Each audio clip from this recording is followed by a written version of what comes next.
Thank you, Madam Chair, for giving me the floor. I am Chinky Pilinugoli, and I'm speaking on behalf of the two NGOs, Eco Waste Coalition in the Philippines and IPEN, the International Pollutants Elimination Network, a global network of public interest civil society organizations in 129 countries.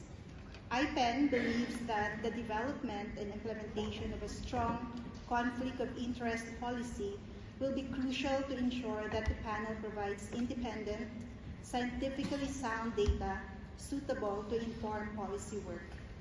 The process must be transparent and require that conflicts of interest declarations and evaluations are made publicly available.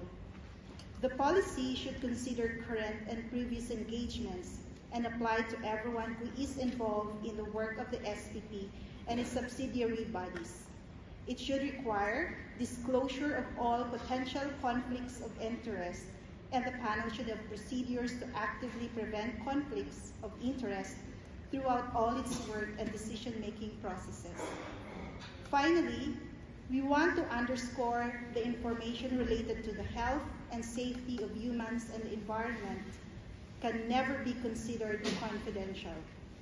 IPEN therefore stresses that the panel should reject attempts to keep scientific information secret through claims of commercially sensitive information, and we urge delegates to reject any procedure to safeguard commercial business interests. Information and data submitted to or used by the panel and its subsidiary bodies should be made publicly available, as it is customary under the science policy panels, including IPBES and IPCC.